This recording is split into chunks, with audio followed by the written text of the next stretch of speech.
and welcome to March 6th, where we're reading Numbers 15 and 16. Now, these chapters cover a few rules for Israel while they are out in the wilderness before telling the story of Korah and a few more people who question God and question Moses. It's not a wonderful combination. It's not a good idea, but they do it anyway, and then they reap the consequences for it. That's the story of Korah's rebellion, and we'll get there, and I'll mention that a little bit more in a couple of minutes. It's not a good showing for Israel, but there is ultimately not much good to show in the people who absolutely rejected God and hated everything God had to say. So now they have to go out and die in the desert, and now they are not very happy with their situation. They caused a problem, and now they're upset at other people because they themselves caused the problem.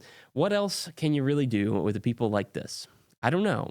But if you're interested in a more specific breakdown of the chapters, that's about all that I can do. In chapter 15, you have some laws about offerings, laws about some things, sin that you can purify, basically.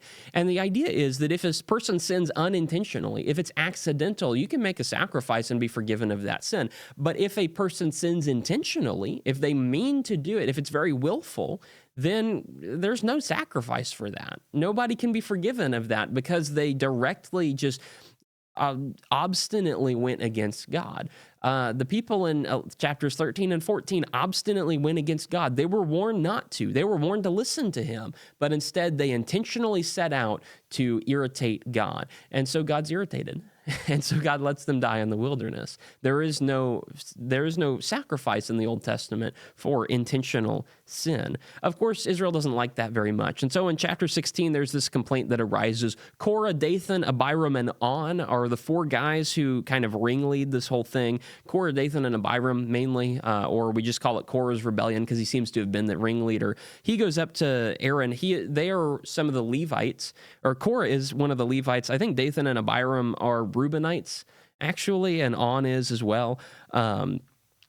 Korah, at least, is a Levite. He's got access to the temple, but it's not good enough for him. He wants more than that. He got access to the tabernacle, but it's not good enough for him. He wants to be the priesthood.